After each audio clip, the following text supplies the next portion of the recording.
There comes a quiet moment, often after 35, when a woman realizes something inside her has shifted. Not in a dramatic way that earns applause, not in a way that gets posted, praised, or explained. It is almost invisible at first, like the air changing before a storm. She is still living the same life, same responsibilities, same routines, same roles. But the way she inhabits herself is different. She is no longer sprinting for approval. She is no longer performing with confidence like a costume. She is no longer auditioning for love. And yet, without warning, men with presence start noticing her. Not the loud men who feed on reaction, not the restless men who mistake intensity for intimacy. The grounded ones, the ones who move slowly, speak carefully, and do not throw their attention at everything shiny. They look twice, then a third time, as if something in them recognizes her before their mind can explain it. Jung might have called it synchronicity, not as magic, but as meaning. The outer world begins to mirror an inner change. When a woman becomes coherent inside, life starts sending her reflections that match. What she feels is calm, quiet, selective. But there is also an unfamiliar unease because the old rules no longer work. For years, she may have believed attraction came from effort, from being agreeable, from being understanding, from giving more, softening more, adjusting more. Many women were taught that love is earned by how much they can carry without making anyone uncomfortable. But now something has changed. She is not doing more. She is doing less explaining, less reaching, less rescuing, less to manage other people's moods as if they are her responsibility. And the strange part is that this is exactly when she becomes magnetic. High vibration is not a personality trait. It is a physiological state. It is what happens when your nervous system stops living in a mild emergency. When you are no longer bracing for rejection, scanning for danger, or twisting yourself into shapes to keep connected. A regulated nervous system has a signature. It moves more slowly, it speaks less, it holds steadier eye contact, it does not fidget for validation, it does not chase clarity because it already lives in clarity. You can feel it when someone like this walks into a room. The air seems to settle, the conversation slows down. People exhale without realizing they were holding their breath. So here is the shocking question most people have never asked. What if powerful men are not drawn to beauty the way we think they are? What if they are drawn to what your nervous system is broadcasting? Not your makeup, not your smile, not your feminine energy performance. What if they are responding to the signal of a woman who is no longer available for confusion? Because the truth is, many women do not lose attraction because they age. They lose attraction because they disappear, they shrink, they overgive until they become a background, character in their own life. And something in the world learns to treat them like an option. But the woman in this moment has stopped disappearing.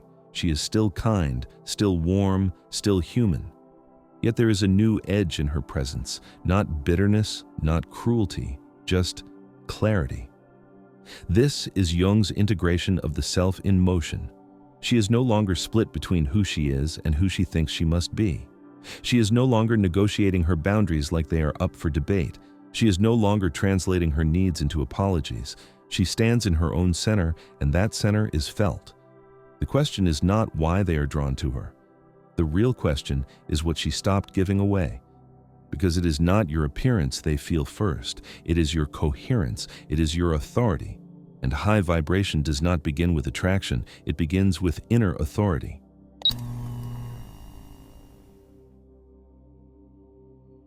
It does not begin with a new outfit or a new dating strategy. It begins in a small, private moment when she catches herself about to say yes out of habit, and something deeper interrupts. She pauses. She feels that familiar tightening in her chest, not fear this time, but honesty. Her body has been keeping score for years. The fatigue after certain phone calls, the heaviness after certain dinners, the polite smile that costs her sleep. Then, the quiet question on the drive home. Why do I feel empty when I did everything right? In that pause, she chooses herself. Not loudly, not to punish anyone, simply because she finally recognizes the price of leaving her own center. High vibration is not nice. It is not endless empathy. It is not emotional availability on demand. In Jungian terms, it is psychic energy returning to its rightful home. For many women, that energy has been leaking out for decades through roles they never consciously chose: the peacemaker, the fixer, the emotional translator, the one who smooths the room before anyone has to feel the truth. It looks generous, it feels exhausting. Jung called this the persona, the social mask that keeps you acceptable. Meanwhile, the self, the deeper you, waits quietly in the background, steady and patient like a sun behind clouds. High vibration is what happens when the mask stops driving and the self begins to lead. You see it in real life in ways that look almost too small to matter. The woman who used to answer texts immediately now replies when she is ready, not to play games, but because she is no longer trained to be on call. The woman who used to host every holiday and manage everyone's emotions finally says, "I can't do it this year." No speech, no long apology. The room shifts. Someone calls her different. Someone jokes that she is selfish. Someone reminds her of who she used to be.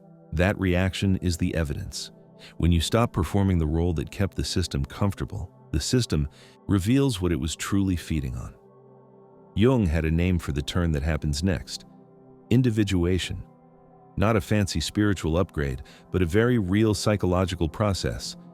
It is the slow return to who you are beneath expectation. It is the moment you stop living as a role and start living as a person. And yes, that shift can unsettle relationships because it disrupts the unspoken agreements people never admitted they were making. Then, something strange happens.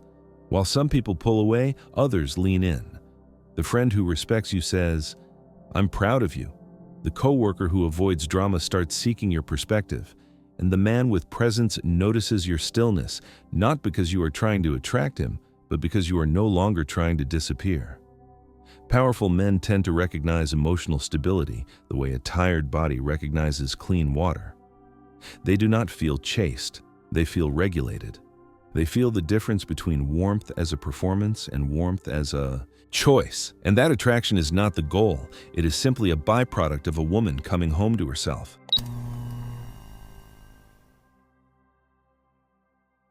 Somewhere along the way, she stopped mistaking adrenaline for chemistry. She had lived long enough to see the pattern. The relationships that began like fireworks often ended like ash. The men who came in fast often left her with a tight chest and a restless mind, checking her phone, replaying conversations, trying to decode silence. And then, almost without making a speech about it, she started choosing differently, not because she became picky in a shallow way, but because her nervous system finally learned what peace feels like. That is what most people miss. This calm is not passive, it is trained. You can see it at a dinner party the moment she arrives. There is the clink of glasses, the low hum of overlapping voices, the laugh that comes a beat too loud because someone is trying to keep the mood up. She walks in and does not scan the room for approval. She does not rush to fill space. She takes her seat, feels the chair beneath her, and lets her shoulders drop. She listens more. Then she speaks. She smiles when something is real.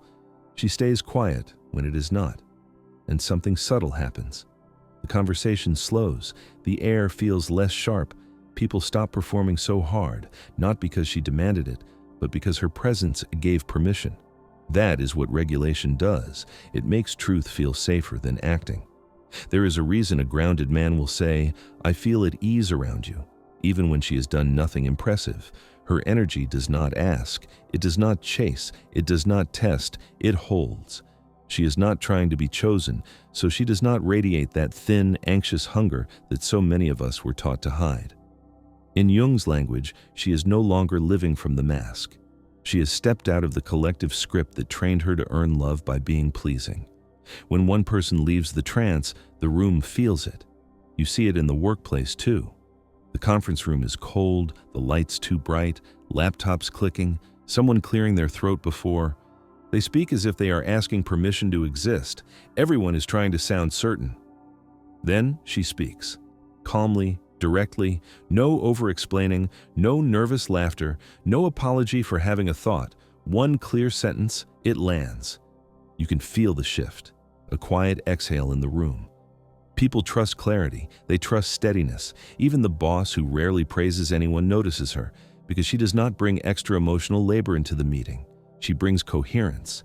And yes, powerful men respond to that, not because she is chasing their attention, but because she is no longer leaking her own. The attraction is a side effect, not the goal. What they recognize is maturity, self-worth, the rare badge of a woman who can be warm without being available to chaos. Because this calm was not given to her, she paid for it, with honesty, with boundaries, with the courage to face her shadow and stop abandoning herself for belonging.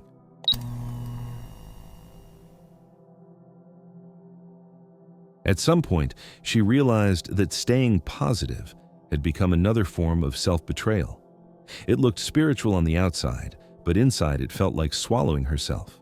She learned to smile through discomfort, to call her anger overthinking, to label her grief dramatic, to say she was fine while her body quietly begged her to stop.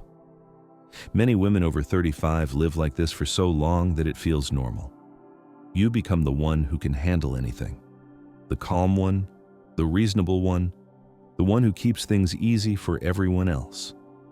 But what we refuse to feel does not disappear. It goes underground. It becomes shadow. And the shadow always collects interest. True high vibration does not come from positivity. It comes from shadow integration. She stopped rejecting her anger. She stopped suppressing her grief. She stopped pretending to be fine, not with an explosion, but with honesty.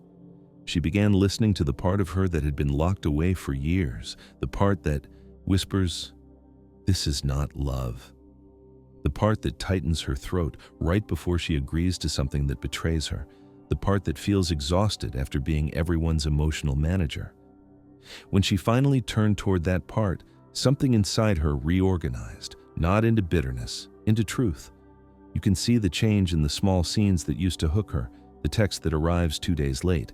"Hey, stranger." The invitation feels like an afterthought, the compliment that lands like a soft insult, the sudden intensity from someone who disappears the moment you ask for consistency.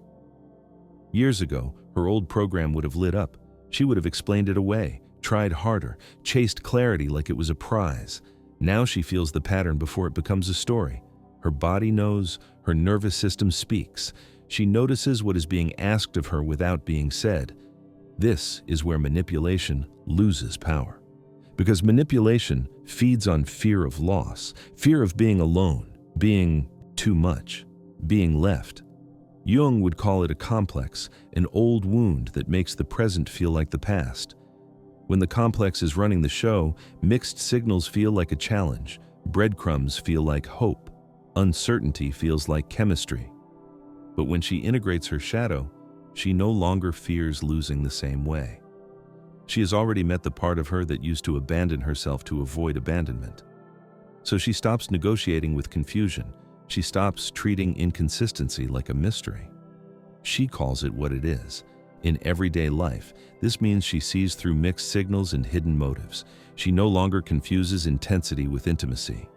She does not chase clarity, she embodies it. One clean question, one honest boundary, one quiet decision. And that is when her magnetism becomes undeniable, not because she is trying to attract, but because she is no longer available for what is false. You did not become colder, you became clearer, and clarity changes who can stay. Tia.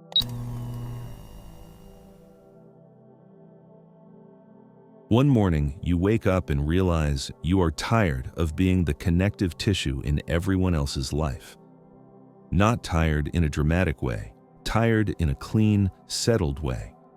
The kind of tiredness that does not plead for change, it becomes change. You have spent years doing emotional labor that never made it onto a calendar. Remembering birthdays, smoothing tension before it turns into conflict, translating silence, forgiving what was never repaired, holding space for people who never learned how to hold you. And then, quietly, something in you stops cooperating. You no longer tolerate half connections, unclear intentions, or relationships that drain more than they nourish. This is not bitterness. This is discernment finally growing teeth.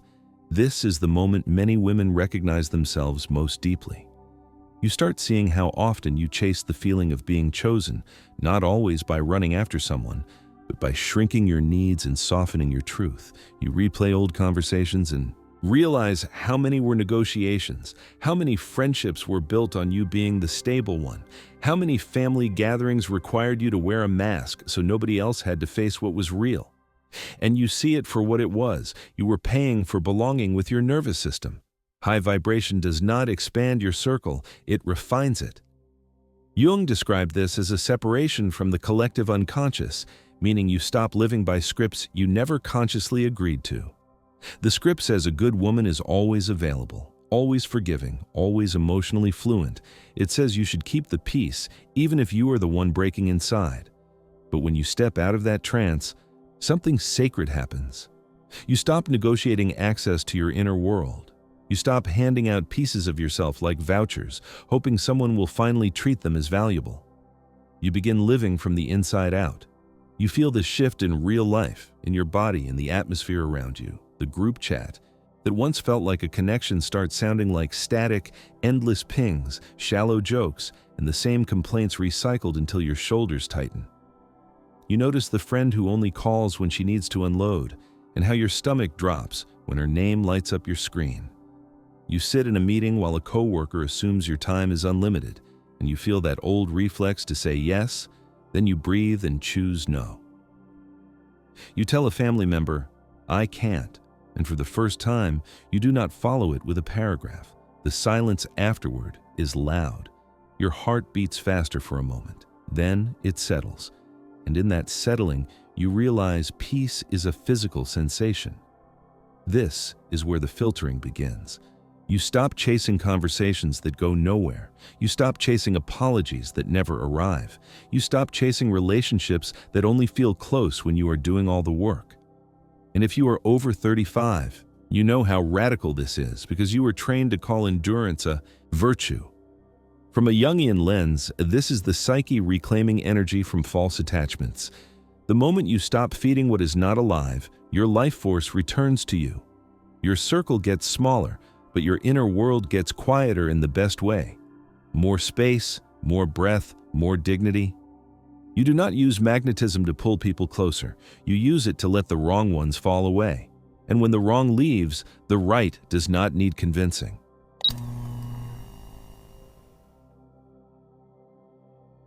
Wholeness is the real magnetism, and it arrives quietly. Not as a glow that makes you more impressive, but as a deep internal agreement with yourself. After everything you have been through, the people you outgrew, the seasons you survived, the times you tried to hold love together with sheer effort, you finally understand something simple.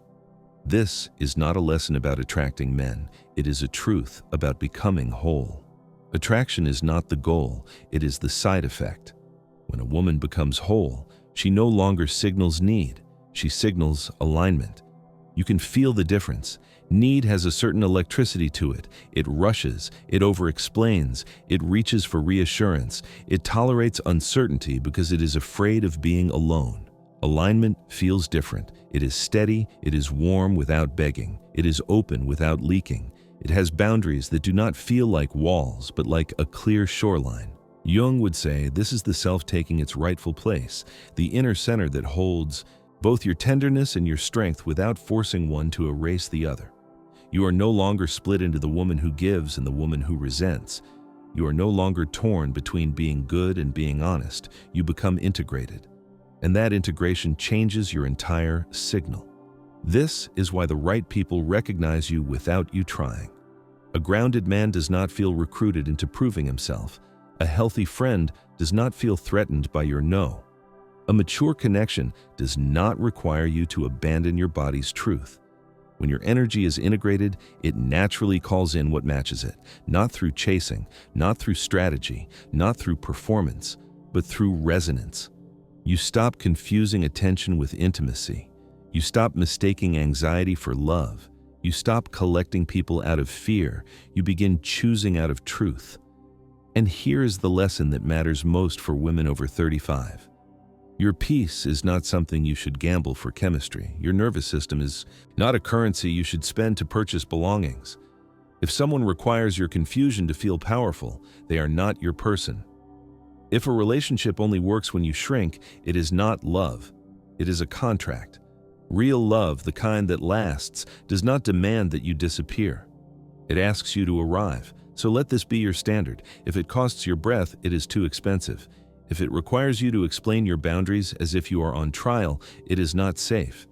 If you feel your body tighten every time you see their name, listen to that. Your body is not dramatic, it is intelligent, it is the earliest witness of truth, and the more whole you become, the faster you will recognize what is not aligned. That is not a loss, that is protection. High vibration is not about being desirable, it is about being integrated, and integrated energy calls in what matches it, without force, without effort, without pursuit. The final truth is simple, but it changes everything. High vibration is not an attraction. It is alignment. You were never meant to be magnetic. You were meant to be whole. If this touched something sacred inside you, don't let it fade into silence. Like this video, subscribe, and turn on notifications. Your presence here is not just support, it's resonance. And if you feel moved to give back, your donation becomes a quiet but powerful gesture that helps keep this light alive for others still walking in the dark.